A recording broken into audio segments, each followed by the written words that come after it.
Enak.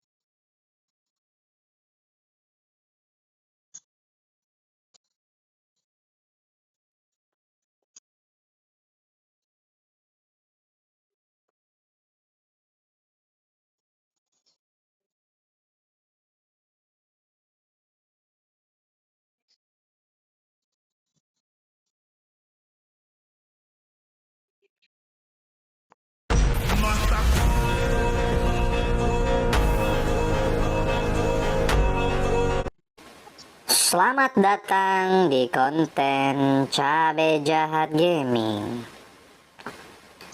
Hari ini Bang Cabe mau bermain game horor kembali yang berjudul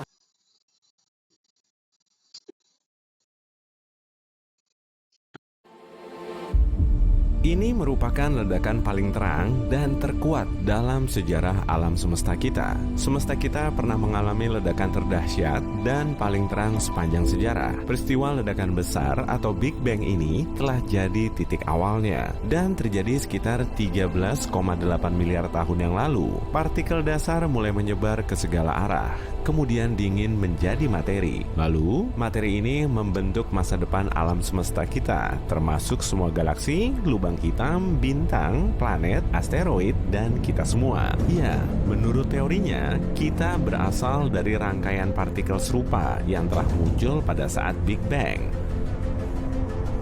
Oke lah, lompat ke masa 4,6 miliar tahun yang lalu. Nebula ini akan jadi tata surya kita. Di dalamnya cuma ada sekumpulan debu, batu, dan bongkahan es kosmik. Gelombang kejut supernova dari berbagai arah mulai mendorong materi ke pusat yang sama, layaknya gelombang laut. Kemudian, semua materinya mulai menyusut di sekitar pusat gravitasi dan menjadi satu bongkahan besar. Serpihan yang tertarik ke dalamnya semakin banyak dan akhirnya menekan kuat titik pusatnya hingga terjadi reaksi nuklir. Naikin tekanannya dikit, kemudian muncul cahaya. Matahari kita pun mulai tercipta. 4,59 juta tahun yang lalu, planet gas raksasa Jupiter, Uranus, Saturnus, dan Neptunus pertama kali terbentuk. Semua planet ini terdiri dari gas, jadi permukaannya nggak padat. Sebagian ahli meyakini dulu ada planet gas raksasa kelima, tapi terlempar keluar dari tata surya kita.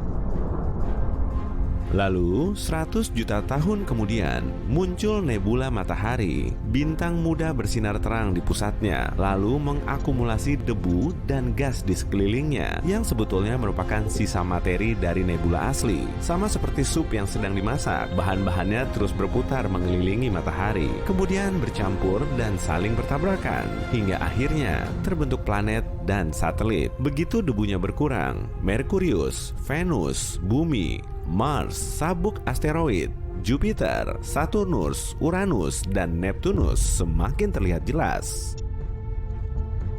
4,5 miliar tahun yang lalu, saat bumi masih dipenuhi bongkahan batu panas dan lava, Theia muncul di langit. Protoplanet seukuran Mars ini terbentuk di dekat bumi dan terus merapat. Theia pecah berkeping-keping dan menghancurkan sebagian besar planet kita. Serpihannya banyak yang tertinggal di orbit bumi, lalu mulai saling menyatu. Kemudian terbentuklah bulan. 4,1 sampai 3,8 miliar tahun yang lalu, pada periode pembombardiran berat akhir, sisa serpihan yang nggak menjadi planet terus melayang di tata surya, lalu menabrak medan gravitasi planet yang baru lahir dan jatuh di permukaannya. Akibat dari peristiwa ini, Merkurius dan bulan kita dipenuhi banyak kawah. Ilmuwan juga telah menemukan sisa mikroorganisme tertua di dunia yang umurnya sekitar 3,8 miliar tahun. Tepatnya, makhluk ini muncul di akhir era gempuran meteor dahsyat. Proses evolusi pun segera berlangsung. 3 miliar tahun yang lalu, angin surya kuat dan tabrakan meteorit yang kerap terjadi di Mars bikin atmosfernya menipis. Lapisan ini nggak bisa menjalankan fungsinya untuk melindungi Mars dari radiasi matahari, sehingga kehidupan di situ nggak bisa terbentuk. Tapi sebagian ilmuwan berpendapat kalau Mars juga pernah dihuni makhluk hidup.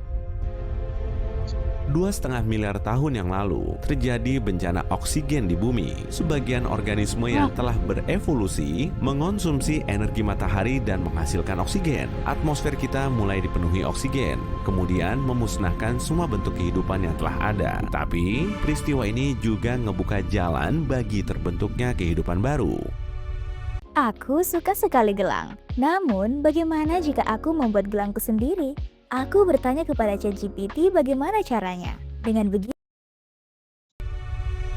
100 juta tahun yang lalu, salah satu satelit Saturnus hancur setelah ditabrak asteroid besar atau mungkin malah planetnya sendiri. Reruntuhannya mulai mengorbit Saturnus dan saling bertabrakan hingga berubah menjadi debu dan bebatuan kecil. Sebagiannya juga terdiri dari es dan tetap mengelilingi Saturnus sampai sekarang. Kita bisa mengamatinya sebagai cincin di sekitar planet nan cantik ini. 66 juta tahun yang lalu, bumi kita ditabrak asteroid raksasa berdiameter 9,6 km dan gelombang kejutnya bisa dirasakan dari luar angkasa. Awan debunya kemudian menyelimuti seisi bumi dan menghalangi cahaya matahari, sehingga sebagian besar organisme, termasuk dinosaurus, mulai punah. 70.000 tahun yang lalu, kita terbang ke tepi tata surya yuk. Area ini dinamakan sebagai awan Oort dan di dalamnya terdapat asteroid beserta bongkahan esnya. Ada juga sistem bintang ganda pengembara yang terus mepet ke awan ini. Sistem ini menarik asteroid dari awan Oort dan melemparkannya ke bumi seperti ketapel. Untungnya, bintang ini cuma melewati tata surya kita, tapi kemungkinan besar akan kembali lagi. 356 tahun yang lalu, saat inilah bintik merah raksasa di Jupiter pertama kali ditemukan. Bintik ini menjadi sumber angin kencang di Jupiter dan kecepatannya bisa sengebut mobil super. Kalau dibandingkan dengan bumi, ukuran bintik merah ini 30% lebih besar. Kita sampai di zaman sekarang. Tata surya kita kelihatan sama persis kayak miliaran tahun yang lalu. Tapi manusia telah menambahkan sejumlah objek. Di situ ada banyak sekali satelit buatan dan stasiun luar angkasa internasional. Sejumlah rover juga telah dikirim ke Mars. Oke, kita lihat ke masa depan yuk. Puluhan tahun dari sekarang, manusia di bumi akan sering mengirimkan pesawat luar angkasanya menuju Mars. Dan tiap 2 tahun sekali, saat jarak kedua planet paling dekat, seluruh armada pesawat makin ngebut menuju planet merah. 100.000 tahun dari sekarang, bintang pengembara kembali masuk ke tata surya kita, lalu mengacaukan awan Oort lagi, tapi kemudian terbang menjauh. Setelah 9 juta tahun, bintang ini akan muncul dengan jarak terdekatnya sejauh 52.000 kali jarak bumi ke matahari. 10 juta tahun dari sekarang, satelit Mars, Phobos, terus mepet ke planet merah sejauh 1,8 meter tiap 100 tahun. Interaksi gravitasi akan menghancurkan Phobos, dan sebagian reruntuhannya akan jatuh ke Mars, sedangkan sebagian lainnya tetap berada di orbit, lalu membentuk cincin seperti Saturnus. Masa depan tata surya kita sangat tergantung pada matahari. Tiap 1,1 miliar tahun, kilauannya bertambah 10% karena hidrogennya makin banyak yang terbakar, hingga suhunya semakin panas. 1 miliar tahun dari sekarang, suhu bumi akan sangat ngebul dan airnya nggak lagi berwujud cair. Lautan akan menguap dan menghasilkan efek rumah kaca yang semakin menaikkan suhunya. Kalau kondisinya sudah begini, kehidupan di dalamnya nggak akan ada. Lalu, seluruh armada pesawat luar angkasa kita mulai berbondong-bondong menuju Mars, dan bumi ditinggalkan penghuninya karena cahaya dan suhu matahari terus naik. Zona laik huninya bergeser semakin jauh. Di area ini, kehidupan di tata surya kemungkinan bisa terbentuk. Suhu di Mars juga naik. Es di bawah permukaannya mulai mencair lalu menguap, menghasilkan efek rumah kaca. Kondisi seperti ini makin ideal bagi manusia. 3,5 miliar tahun dari sekarang, bumi kelihatan seperti Venus di zaman modern. Di dalamnya nggak ada kehidupan dan cuma dipenuhi dengan gunung berapi plus dasar sungai tandus. 7,7 miliar tahun dari sekarang. Karena intinya memanas, lapisan luar matahari mengalami reaksi nuklir, sehingga matahari mulai membesar dan berubah jadi raksasa merah. Bintang ini akan melar sampai 256 kali lipat. Matahari juga akan menelan planet terdekatnya, yaitu Merkurius dan Venus. Saat bahan bakarnya terbakar secara masif, matahari juga kehilangan berat dan gaya gravitasinya, sampai nggak mampu lagi menahan semua planet di tata surya. Orbit planet pun perlahan melebar, tapi kemungkinan bumi akan tetap bersama matahari dan menjadi planet pertama yang mengorbit di dekatnya. Karena suhu Mars terlalu panas, manusia mulai bermigrasi menjauh. Tujuannya ke Titan, salah satu satelit Saturnus. Selain di bumi, area lain di tata surya kita yang mengandung air dalam wujud cair hanyalah Titan. Jadi kemungkinan kondisi di sini layak huni dan bisa dijadikan sebagai rumah baru kita. Saat bahan bakar yang terpakai nggak sampai setengahnya, ukuran matahari mulai berubah sampai 11 kali lebih besar dari ukuran sekarang. Dan 100 juta tahun lagi, bintang induk kita ini akan menjadi raksasa merah untuk terakhir kalinya. Setelah itu, kira-kira 30 juta tahun kemudian, matahari mulai menyemburkan angin surya kuat dan materi kosmik. Kemudian, muncul nebula planet cantik yang berasal dari lapisan luar matahari sebelumnya. Bintang ini akan kehilangan sebagian besar beratnya dan nggak bisa menahan orbit seluruh planetnya. Tata surya kita pun mulai amburadul. Sebagian planet makin menjauhi bumi dan sebagian lainnya saling bertabrakan. Tapi ada juga yang masih bertahan. Hanya saja orbitnya makin jauh.